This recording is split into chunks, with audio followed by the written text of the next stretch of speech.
Yeah, I mean, I use all this with my students. It's just I can't get access to like, and like the Google Apps where it's not that. Yeah. So like I'm trying to use the student that I got a grant for that I probably sent subscriptions and then I retired. But the only way I'm right now is what it's telling me. I'm trying to get all that and I work around the UNL and then I do also specialized with amplify them. So I got access to their mechanism. And you know me, the math contest, and so my research sectors are going to be able to teach something like that. So it's just going to be in my math. I always have a reason, but so now I'm saying, we went to Denver in the spring, and I went to sell a year ago to Nashville. Like I want to try to get it going. That's how you meet it. I know. They come late in the morning. And then start writing. And I'm going to back No. No. Yeah. Well,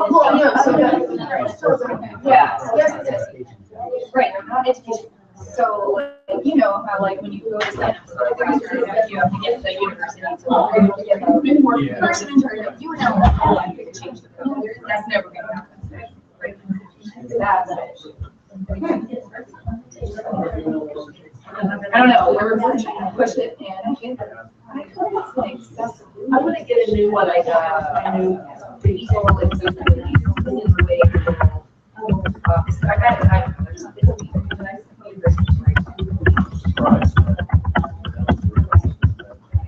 Well, right. This is. I mean, I talked to Josh and like, and to amplify this doesn't seem to be an issue. They have lots of people. I mean, you know, they're not huge yet, but they have lots of schools.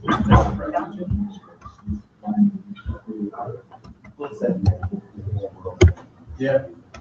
Hello. So far, yeah. Yeah. Just wondering if the conference is on schedule. Are people? Some people are getting out. Oh, okay. All right. Yeah, no bells to go. You're done. Yeah. Hey, Marcella, you coming to join?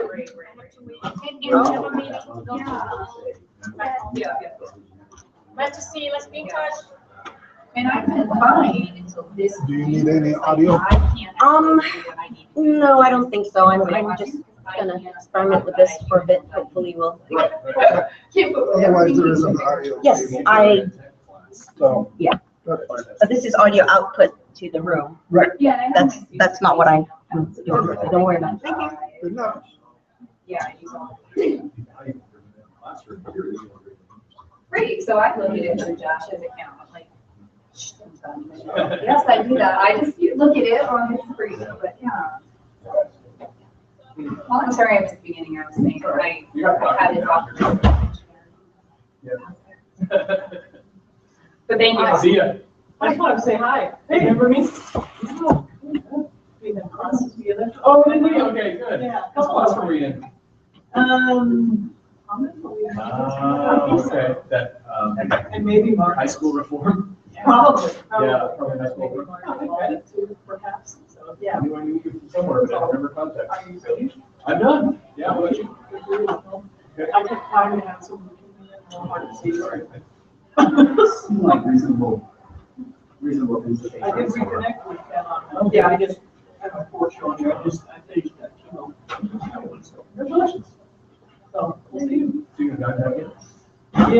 Yeah, well, I'm trying to finish my comps. Yeah. Oh, that's you. All the board office, Yay. so, yeah, but, My comps process was pretty humane.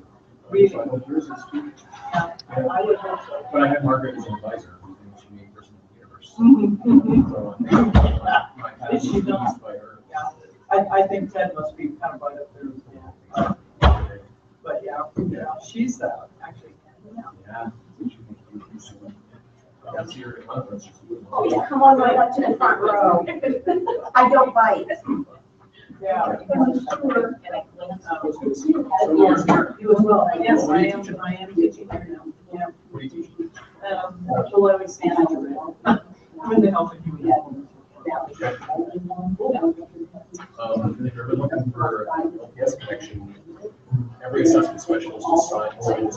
Yeah. On the side of the And audience. Really?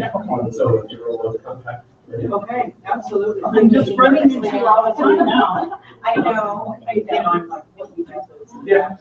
Yeah. I heard you were here today, but we missed out on the introduction. I thought I could come all day, and yesterday I found out I really didn't have to go to the news meeting. So I talked to Larry, and I said, Larry, I'm not gonna be able to be there, but you will be. He said, yeah, I said, can you do this? I said, oh, no problem. But apparently he forgot. Well, he didn't talk about the makerspace. He didn't mention live text though, so. Well, I don't think it's time for live text yet. I feel more comfortable talking about that when we. I know you really were amazed at the faculty yesterday. Well, I know. But anything new is always going to be daunting. That's why I said I'm glad that I was there, because then, you know, it's easier to hold hands and do that transition thing. And you know, it is, it's just a it's just a template system. It's really not. It's just another tool, and we gotta get over this whole hang up about new tools. And we're not taking control over their programs. We're just saying, So I'm glad in this piece, will you do this? Right, exactly, because now I understand why. And the rest of it, you can do everything else you want. Yeah, halfway through, well, actually 1/3 through his presentation, I'm like, oh, this is no big deal. No, it's like, you don't have to get worried about all of this. And I know that the faculty will like, Well, some of them. Yeah, and some of them are. I think the main thing is they're worried about the reject syllabus and all that. Make this decision, and are you gonna tell me how to grade my courses? And, yeah. And, The main thing is still, like, why do this? Like, I have no problem with this show. and we do have to listen to this. Yeah. But by the way, yesterday, the account that I got entered, for some reason it was glitchy. I could not access the file. So, Somebody has to change whatever it is that they need. right, so check with Phyllis. Yeah. Because I'd like to see what those standards are. It'll help me, you know, if they ask. You want to see the departmental. you want to see the rubrics. The rubric. All right, let's see if I can do that. I will give it to you on paper here, but I was wrong. That was the first line of our rubric. I mean, he abbreviated it, but he showed a major weakness. So I actually sent an email out yesterday asking them to fix As it. in anything that's newly developed, it's always a work in progress. You gotta tweak it and change it, and syntax and linguistics always get in the way when you're trying to explain it. Do we have a code? Can we do email as a visitor? Yes, yes, I think it's on your handout. Okay. Well, it was really wow.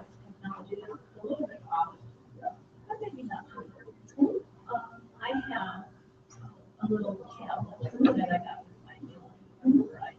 So I have a little mini droid, and then I have also a tablet that has nice little tablets.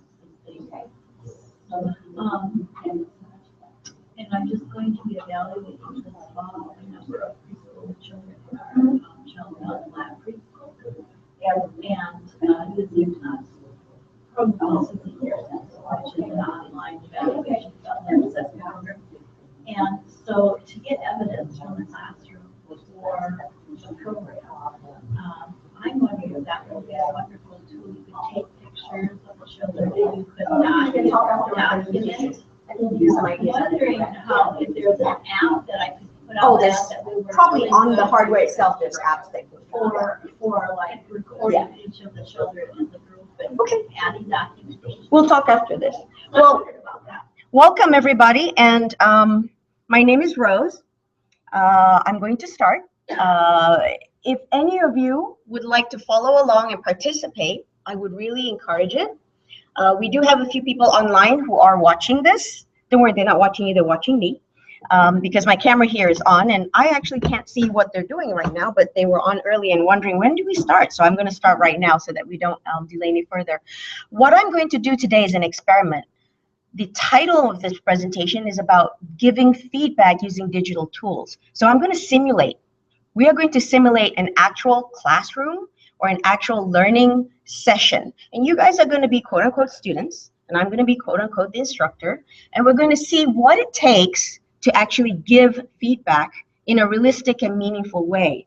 Now, I'm going to pre-warn you, it's going to feel uncomfortable because I'm going to simulate a real life scenario where you don't know what's happening. It's the first day of class. Imagine this is the first day of class, first day of the academic year, and it's my first day of teaching. I've never met this group of students before. So we're going to simulate that. It's going to feel perhaps a little bit uncomfortable. But the purpose of doing this is, what I really would like to do is to emphasize, we don't have to worry too much about software or hardware. What's really important is peopleware. And the main thing about giving feedback is we are giving feedback to people. I'm a person and you're a person. And I would like to identify what are the key things that we need to prepare if we are going to go digital, giving our students feedback. So we're going to do this as an experiment. I would love it if you could follow along. If you type in, the easiest way is to type it in. If you don't have a QR scanner, if you have a scanner on your cell phone or whatever, you can just scan that in. Otherwise, just type in go.unl.edu/TechEdge2015 and my last name. It will take you to this PowerPoint presentation, but it's not really a PowerPoint. This is a Google document, Google presentation, and I'm going to show you right now that it's live, and we've got 2 people now immediately online. When I say it's live, I encourage you to do this new skill, which is called back channeling. Back channeling means as I talk, you do not wait to provide your feedback to me or your reactions to me. As I am talking, I will not be upset if you don't look at my face. I will not be upset if I hear clicking and clacking and typing on your keyboard. I will be upset if I don't hear it. Basically, what's going to happen is I'm going to demo for you. If you reach this page and you're on your iPad or your computer, at the top, there should be keys that show you can type in a text, so you can go ahead and scribble. Please feel free to scribble. And if you want your text to be visible, please go ahead and change the color to whatever wonderful colors that you'd like. And I really don't mind if you make it a super size. Make yourself visible. If you don't like to disturb my slides, that's fine. The other way of doing it is you go up here to comments, and you click on comments, and you say add a comment, and you can add a comment here. So I'm going to type here, you can also type your thoughts here. And what happens is when you click on the word comment, you show up on the side and you are providing your input. This will replace what we talk about in the classroom, raising our hands. Now, raising our hands is a wonderful thing if you're live in the class, but you know what? It takes time away from the live discussion. And a lot of times, if someone's in the middle of talking, you don't know when to interrupt. And by the time you want to say something, it's over. So back channeling is a new skill. And I'll talk about the new skills in the 21st century. But before that, I'd like, and this is what we're doing, starting with this activity, I'd like to start by making a comment here. So all this is introduction slides, so not to worry. Here is our grading rubrics. Yep. Oh, one more time? Sorry. Okay, let's do that. We are going to just do that again. So go.unl.edu, this is a shortened URL, /TechEdge, one word, all one word, TechEdge2015, and my last name, Hussin, Hussin. Okay. And we are going to do a few skills, because these are the skills that we need to have. You know, we talk about prerequisite skills, and I will talk about literacy in a little bit, web literacy. Some of the skills that we're going to use, I'm going to introduce vocabulary. I've already introduced back channeling. Another one we talk about, people use the word multitasking, but it's not really multitasking. What it is rapid refocusing. All right, so I will talk about that in a little bit. But right now, let's play along with this game. So the rapid refocusing is I'm going to continue with my lesson, and you are going to continue with your assignment, which is to log on, to participate, and to back channel. And I will give you more things to do as we go along. Does everyone in the room have that URL? Because I'm going to show you your grading rubrics. We're going to have some assessment.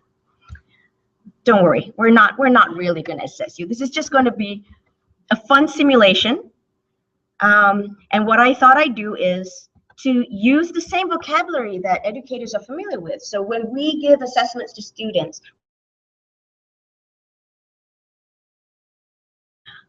poor, okay, and good. Very simple, 3 scale, and 3 things, which is almost the same as what we do. So the content of whatever you produce today, your comments, your feedback, your scribbles, yeah, the 3 levels. You're going to be either you've got time to improve, or okay, or good. So content will be not able to find relevance or meaning in this activity. Everything that I'm saying right now is just way over and it doesn't make sense.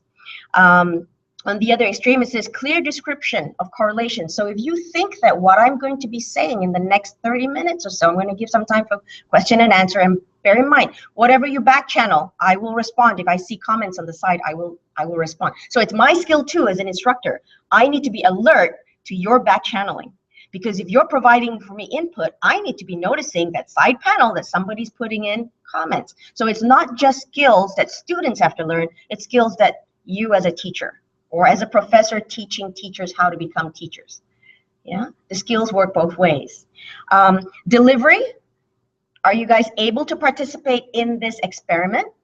So that's a technology bit. Now bear in mind, when I started that first slide, I'm going to go right back here, and maybe neither of us noticed, or I did not make it a point, not that one, let's see here. It says here the prerequisite to this assignment is you have to already have a Google account or Twitter account. And the assignment is to respond to my prompts. Now, a lot of times when we give assignments to students, we do not do this most important thing. We do not tell them what the prerequisite to our class is. We assume that our students know the prerequisite to my class. We assume they come into the first day of our class that they know this is the prerequisite. When you are dealing with giving feedback through digital media or digital tools, you have to be clear that the prerequisite to your methodology, your pedagogy is they have to have certain skills. And so I started out by saying in this activity, you have to understand what the word back channeling is. I've mentioned a little bit about the culture of back channeling. I will not be upset if you don't look at my face. These are things that seem to be understood, but they're not. We have to make it evident. So making it clear what prerequisites are for your activity, your class, your program, your course is the first step to being successful in giving feedback to your students. So this is all the pre-stuff. I'm going to go back to that slide again. Let's go back to that slide that I had already gone to. Let's go back to that rubric. So the technology bit is, it's not fair to grade a student. For example, in this activity, it's not fair for me to grade you on the delivery capability if you didn't even receive an okay on the prerequisite. So it is, the onus is on you as a teacher, the professor, the instructor, to know that I cannot be responsible for grading my students, or I am being irresponsible for grading my students on a rubric if they didn't even fulfill the bare minimum prerequisite. So this is a key element. When you want to give feedback, you have to be fair to the students. But the onus is on you, not on the student, to identify that, because they're the novice, you're the master, you're the person who's the expert. And the last one is, the rubric for this activity is impact. So after the end of this presentation, how is this impacting you? So I'm going to give you time to do this activity. And I'm going to go back to this here. So here we go. Ooh, I love this. Wonderful, wonderful feedback. We're getting some input. Suppose I want to go back to the version prior to the students giving feedback. How do I do it? Fantastic question. And may I know who this person is in the room? Oh, great. We have, okay, I'm going to do old-fashioned behavioral. Do you mind if I throw this or no? I'm not going to throw this. Here you go. Yes, fantastic. And, you know, I'm sure some of you have already put feedback on there, but I'm going to be a little bit, you know, impromptu here. I do have some more. Don't worry. I will make sure everyone gets one. So here's the thing. I think I have somewhere. Okay, here we go. We're going to start with the activity. This is the first prompt. So you're going to respond to these things. Do you remember this thing? This technology? Oh, I see smiles in the room. Okay, so this is prompt number 1. So think about this. Now prompt number 2. Everybody pay attention. Prompt number 2, because I'm not going to take too long on each prompt. This is prompt number 2. Ooh, so I'd like you to think about that first prompt and that second prompt. And I want you to think about, I haven't told you what the question is, so these are the triggers. You ready for the question, guys? Because this is a time test here. Okay, this is the question. How have these two phenomena, those two images, changed education in the 21st century? And this is a philosophical question. Now, for those of you who really cannot remember this one, this is called liquid paper. And it was the most important thing in my life at one point. I don't know about you. And then, you know, the skill that you had to do to pour that thinner in. And oh my God, if you didn't pour it right, it would go all over the page and all over the paper. Do you remember that? Those are skills. Those are prerequisite skills. Okay. How about this one? The delete button. I remember the days before the delete button and the skill set, the literacies that we needed to have back in the day before this existed were totally different than today. But what is the impact today? And that's what the question is. So I would really love it if you guys could put in your comments or whatever. I don't care where you put it. If you feel that you need to really splurge and express yourself, here's something you can do. Under insert, sorry, not under slide, I'm going to put here. You can even add your own slide. So if you really want to pour out and a little comment box isn't going to do it for you, feel free to splurge on a blank page. I'm going to give total freedom and creativity to you guys at the end of the session. Whether you guys are online watching me or whether you guys are in the room watching me, please feel free to totally modify and change this presentation because this is going to be a piece of evidence and I'm going to answer your question. I did not forget you, sir. How do I know what was the original version? So if I go to, okay, let's see if I can do this. Whoops, wrong one. That's not where I wanted to go. There is a thing where I go to view and I think it's view versions or something like that. Oh my goodness. I love it when I'm pretending to look smart. Oh, there you go. See revision history. There is a little tool. And this is the most useful tool that I found on this type of technology because it tells you every single version and every single thing that people have done. So you know what? I love using this because no student now can say my dog ate the homework because I can actually watch the dog as he eats the homework. Okay, so this is a wonderful tool. So let's go back to that. If I block this off and I say I'm not looking at that, then we're back live. So I'm going to go back to my activity because I want to keep myself on time because I've got lots of cool things to do. So I'm not going to dwell on that question, all right? Now, the deadline for this assignment, you guys, it's not tomorrow. It's in the next 2 slides for the first part to show that you are online and you're with me. Part 2 of it, my feedback to you, and we're going to do peer-to-peer feedback. We all know this peer feedback. It's the in thing. We want students to give feedback to students. So you guys are responsible giving feedback to each other. Go find what other people did on each other's slide. Your deadline, instead of saying 7 working days, because this is a simulation here, it's within 7 slides. So it's your responsibility to count how many slides that I'm talking so that you know when your deadline is. And I've given you pre-warning because we do this all the time to our students. I put it in my syllabus. Did you read my syllabus? So this is my syllabus and I'm telling you. And the point I'm doing this is because it's not that easy for the student to keep track of it. You're going to find as I talk and you're paying attention to me and your life goes on, it's really hard to keep track of deadlines. So you know what? Again, the onus is not on the student alone to keep track of these things. You're the expert. The student is the novice. It is the instructor's duty to keep track of these things and to help that novice along. So feedback is a two-way skill. It's not just for the student to perform. It's for the instructor to perform too. So on that note, we're counting, right? Deadline in 2 slides, deadline in 7 slides. Are we ready? Okay. I'm not keeping track. You guys are the ones doing this. Okay, here we go. I'm going to start my quote-unquote lecture. Example 1. This is a beautiful story and I love it. About a year ago, I gave a presentation online. It was for an online conference, or was it a symposium? One of those. And I gave this as an example. One of my online colleagues, he newly married, blah, blah, blah, blah, has an 18-month baby, and he was complaining that he could not sleep because the baby kept waking up in the morning and he and his wife didn't get enough sleep. So he was asking help from his professional learning network online. So those of us who have kids, like my kids are both at UNL, the college students are like, oh God, you know, just lock the kid in the room and don't let him come out. He's in diapers anyway. Don't worry, social services won't know. No, I'm kidding. So what we did was we suggested to this guy just entertain the kid with the iPad. Leave the iPad with the baby so that when the baby wakes up at 4 o'clock in the morning, the baby will then entertain himself. I mean, you've already taught the kid how to play with it, whatever. So he tried it. 2 weeks later, there was a spontaneous discovery. And this is why I love doing online action research, because you get all these observations from people around the world, and it's amazing. So what happened is this baby, 18-month-old. Now think back about Piaget's, development of kids at 18-month early childhood. What happens? A kid has vocal cords. A kid can make audio sounds. A kid has some language acquisition because the child understands adults' language, but the child has not yet developed the ability to verbalize words. At 18-month-old, very few babies can create words. They can make audio sounds, they can make, gaga sounds, but they cannot create words, definitely not sentences yet, unless they're, some kind of genius. So this baby spontaneously one day took the iPad,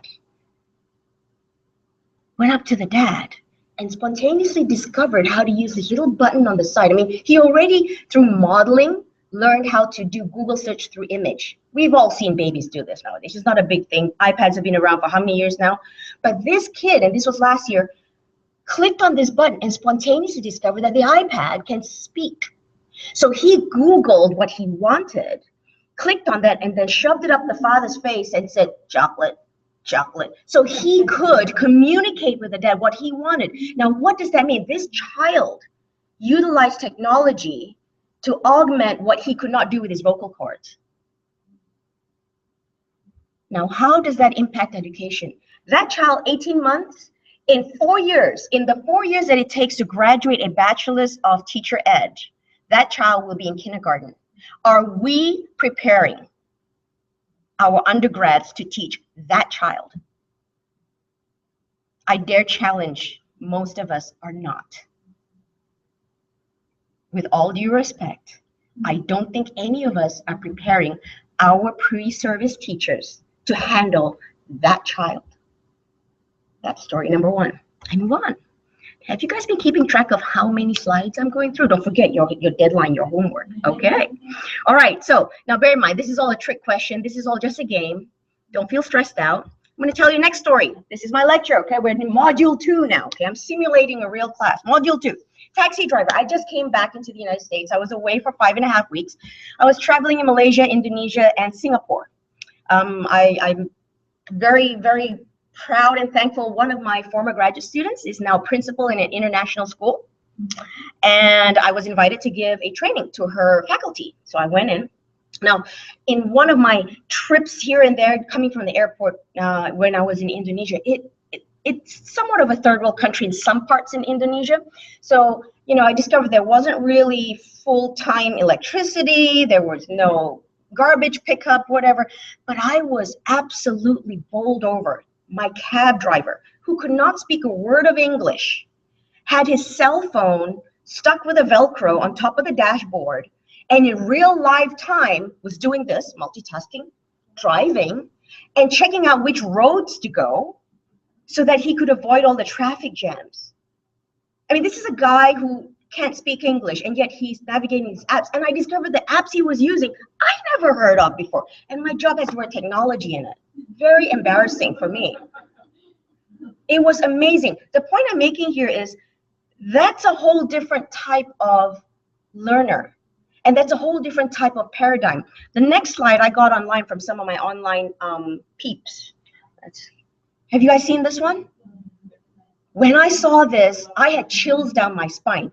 Uber, however you pronounce it. Have you ever seen this? Okay, I'm going to read it for you if the text is too small. The world's largest taxi company owns no vehicles. Facebook, the world's most popular media owner, creates zero content. They create nothing. Alibaba, they're giving eBay a run for their money because they're the most valuable retailer in the world today. But they have zero inventory. They produce nothing, they buy nothing, they sell nothing themselves. Airbnb is the world's largest accommodation provider, like hotel service, but they have zero real estate. And these are these are the richest people in the world now, and they're running the largest transactions that we know of today. This is the world that our kids are growing up in. The point I'm trying to make is Are we as educators, are we being responsible by making sure that the education we're giving our undergrads, are we really giving our undergrads an education that's preparing them not for the future today, their graduation day today? Are we preparing them for that? And that's today. We are already out of date. So there's another line here. Ooh, and I think I missed it. Or maybe I had it right in front. Hold on, my sequencing. So go ahead, give me feedback. I'm not doing a good job. I had, where was it? Maybe I don't have it. Aha. No, I think I lost it. Oh, no, here it is. Fact, today is August 19, 2015. It's a myth that we're preparing our teachers for 21st century education because we're already in the 21st century. We've been in the 21st century for 15 years. We are 15 years behind. I know, I'm being critical of myself too. It's not just me. Okay. So now I think that brings us to the end of the 7 slides. So you guys go ahead and do your submission, whatever. I'd like to point out this is, we all know Sir William Curtis in 1795 said that there are 3 R's. Oh, he calls it R's. Reading, writing, and arithmetic. Now, you know, somebody should have told him how to spell because I could never figure. Now, the main thing is that 1795. We are now in 2015. Why are we still saying that this is literacy? So about two and a half years ago, I presented with my collaborator from Stanford, and this was a slide from our presentation.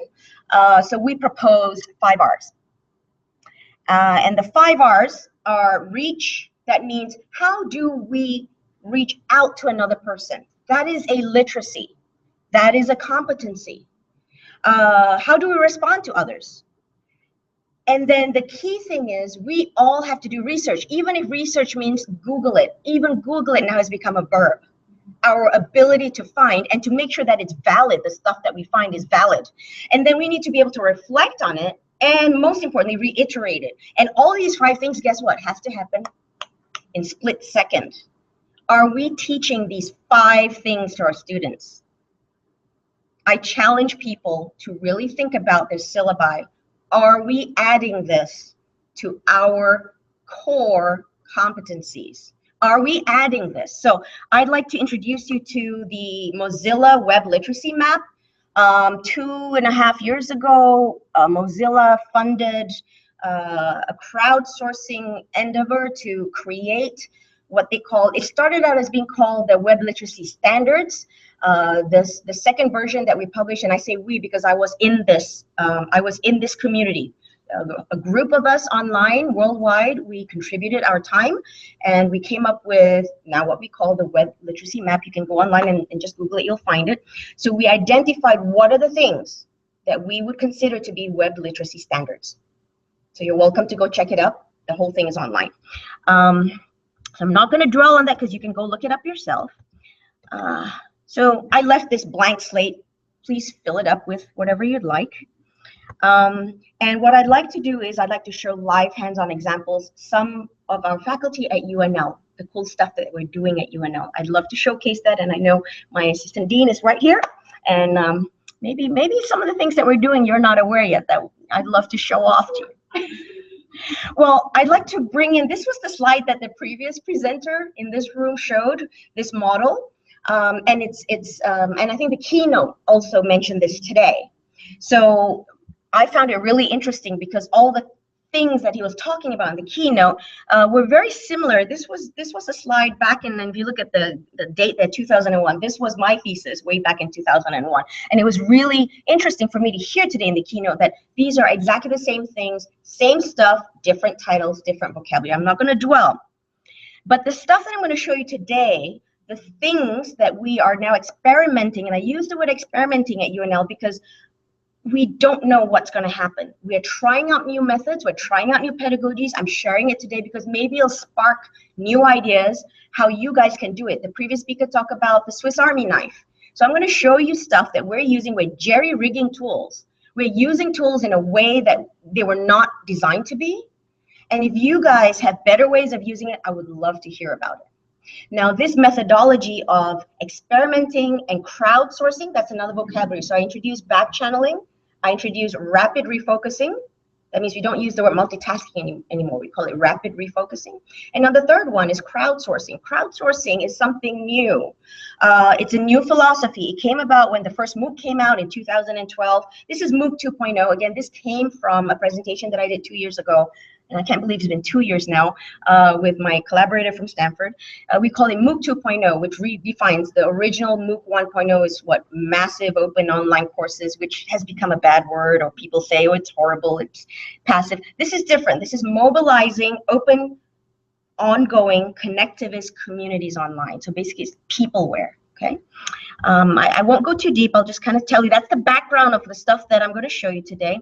And it stems from George Siemens and Stephen Downes and Dave Cormier's connectivism. So we know behaviorism, cognitivism, constructivism, and these guys have proposed a fourth paradigm, which is called connectivism. Some people say it doesn't exist yet, blah, blah, blah, blah. I'm not going to argue on that, but this is just the framework that we're talking about.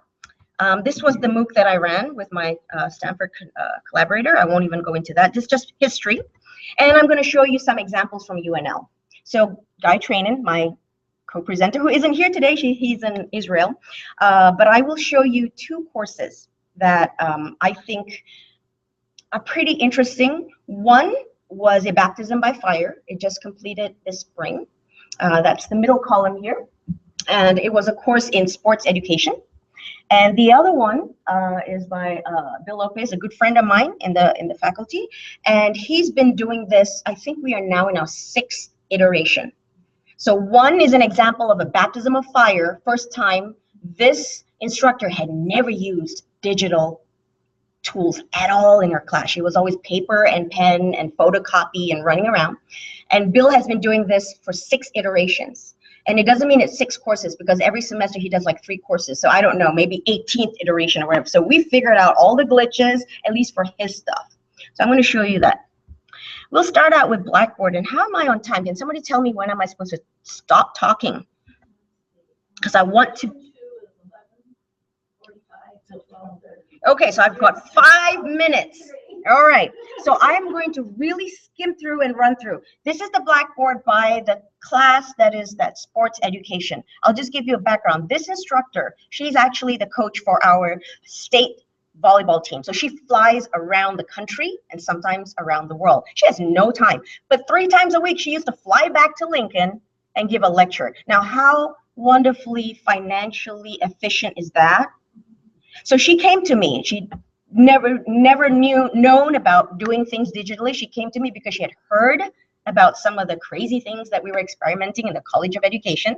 And so I said, okay, well, let's give it a try. So a baptism of fire. I remember she met with me in my office on the Friday before the Monday her classes started. And we died together.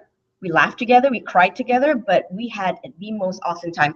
This is her Blackboard. Just to give you an idea, we talked about in the keynote a little bit about legal issues. We stayed within FERPA.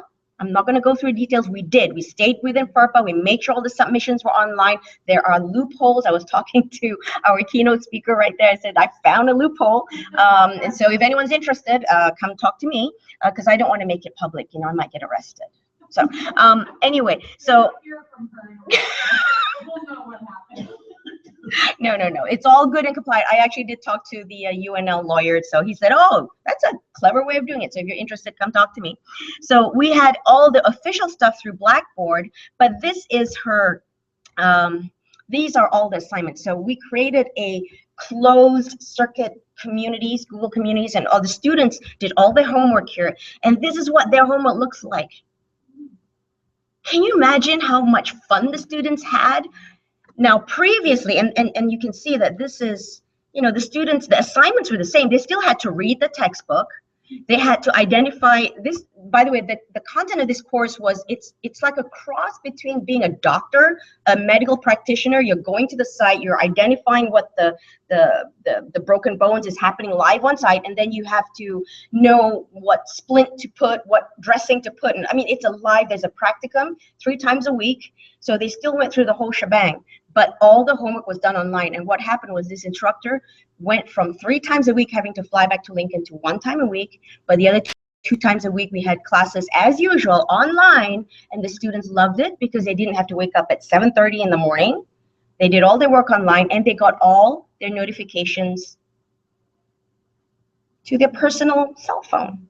So they had a great time. We had 0 absenteeism. You can't be absent on this, you know. And we had 0 non-compliance to homework. So everyone did the homework. So this is just to give you an idea of what it looks like. I've got 3 more minutes. So I'm going to really run through. Homeworks were fun. Just to give you an idea, these look like videos that they found online. True. They found it online, but the homework was to watch the video and identify, based on the textbook, in the video, identify blah, blah, blah, blah, blah, whatever rubrics we gave them. So we showed them tools. And what they did was, there are tools online which are legal and okay to use and easy to learn. It takes all of 5 minutes to learn. They put the video there, and then they put a layer of text over it, so that as you watch through the video, you'll see text floating of what the student said. Here, in this minute, this is what I identified from the textbook, blah, blah, blah, blah, blah. So what happened is it becomes a fun thing for the instructor to grade as well. You're not grading these pieces of paper. And the instructor also could provide grading feedback online, live, using the same technology. So it was really easy. I'm going to fast forward to the other class, which is in the Department of Teacher Education and Teaching, Learning, and Teacher Education. And this is a 300 level class. And again, Bill Lopez has his own Google community. And I'd like to show you, this for me was the best. He's done this 6 iterations so far.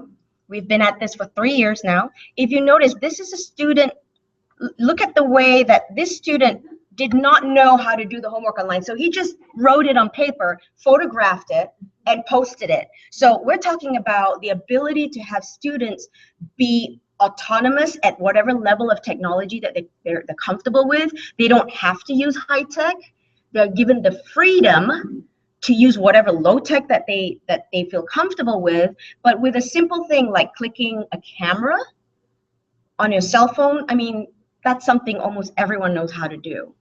And we did not have a problem with students saying, I don't own any equipment, because for the first 2 iterations that we did this way back 3 years ago, wow, it sounds like a long time ago, we actually made arrangements for them to borrow equipment with our IT lab. But by now, 3 years later, 0 problems. Everybody's got a device, and everyone knows most of these tools. We just make sure we do that prerequisite identification that I talked about right at the beginning of my presentation. We made sure first week is critical. And for all these courses that I work with, I actually literally co-teach with the faculty. I go in on the first week and we make sure that we get the students on board, make sure they have all the prerequisites, whether it's an online class or a face-to-face class. We make sure that the students know this is the paradigm that we're going to be on. This first day of class, we invest that time and we get them going. And it really took no different than what you did today in this little experiment today. That's what we did in the classroom. So I'm just going to skim through to show you how much fun it can be. I think I'm going to show one last class to show you how this can be also done in a graduate level class. So I've got another faculty member here who is wonderful and amazing. This is Del Harnish, and he does his graduate level class. He's a PhD and master's students who are going to go out there and become faculty member teaching undergrads as well. And he does his class in the same manner. As you notice on the left, it looks suspiciously just like a Blackboard course. He runs his in a very similar organized fashion. So it's not like it has to look totally Facebookish. But what's really cool about this is you notice students produce their documentation. And let's see, I'm going to call up week 1, just to show you the richness of the dialogue. So students submit their homework, and you can see that they discuss with each other. And it's not just, people always say that, oh, it looks too much like Facebook and it's just going to be like, not like. It's not. The students really get into it, and they love being able to give live feedback. So this is an example of that back channeling. This is an example of that live interaction 24/7, and we really do get students engaged in this. And these are not students who are tech savvy. This is a 900, 800 level class. We're talking about people who are our generation.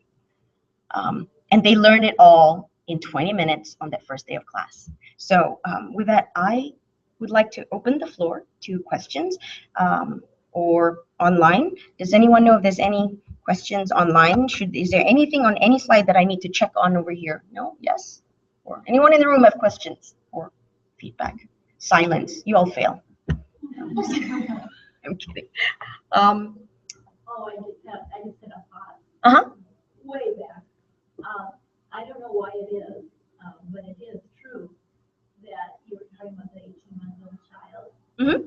The area of the brain that enables the child to understand does develop sometimes several months before the area of the brain that allows them The physical. to speak. Mm-hmm. So that is why that was so cool for that baby. Yes. To have an avenue through which electronically. And the fact that the baby taught himself. And I don't know why that is. It seems like they come together, but they don't. There's a slide that I have in here. You're welcome to look at it. Some of the, I've got the whole references here. So if you're interested where all the,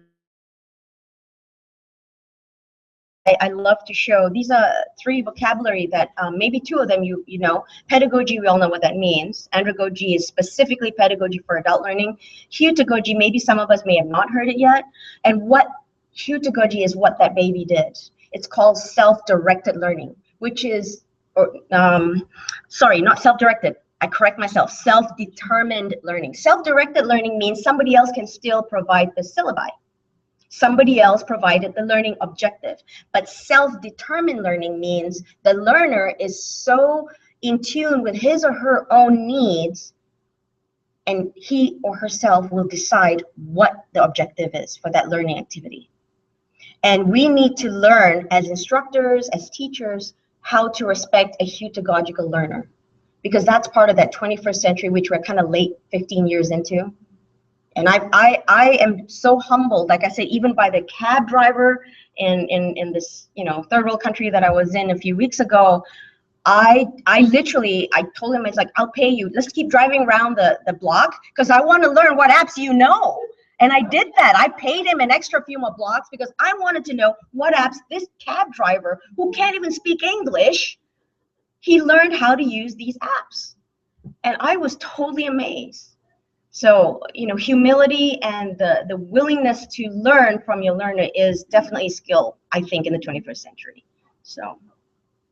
When I talk to a lot of our teachers, our current teachers, I think there's a big fear of not being able to keep up with the technologies, and it's letting go of that and saying it's okay if your students know more than you do, and letting them be the ones that actually drive what can happen as far as giving them options of you can use different tools, and you know what, Noah really knows how to do this, so why don't you go talk to Noah? Right. You need not be Yes. the one that knows it all. Right, and it's like the other keynote speaker, Craig, who said that, you know, you throw it onto the learner and give them the autonomy. So for those of you online, someone in the audience said that you don't have to know everything as the instructor. You just need to have the humility and the confidence, which is a very paradoxical combination. And I repeat that, the humility, but with confidence, that it's okay to learn from your learners and that it's important to encourage them to teach you. And if you do that in a transparent way, you know, it becomes a positive point. So you learn together with your learners, and giving the autonomy to your students to actually lead those areas that they know more than you do, and giving them credit for it and positive feedback for it will probably spur and trigger other people, other students in your class to step up. So for me, I found it an amazing journey the last few years doing all these experiments. And even now, like I mentioned earlier, this is broadcast online. I have no clue. I know I can see there's some people online because I can see that there's people logging in, but I have no clue who's going to be watching this. I used to be very, very shy about having these live broadcasts, but now, you know, I've kind of learned how to not be so shy. You can have, I tell people this is not fat. This is just how thick my skin is. So I'd like to be respectful of everyone's time. So is there any other questions from the room? Yeah. I would like to share a quote from Elliot Eisen Mhm. from Stanford, where he said, I would rather learn from one humble bird how to sing than teach thousands starting how not to sing. Oh, I love that. Would you be so kind as to add that into the slide? I'll type it in. I'll type it in. Thank you, thank you, thank you. If someone can type that in and the name of the person giving that quote, that's a beautiful quote. So thank you so much. I hope it was engaging.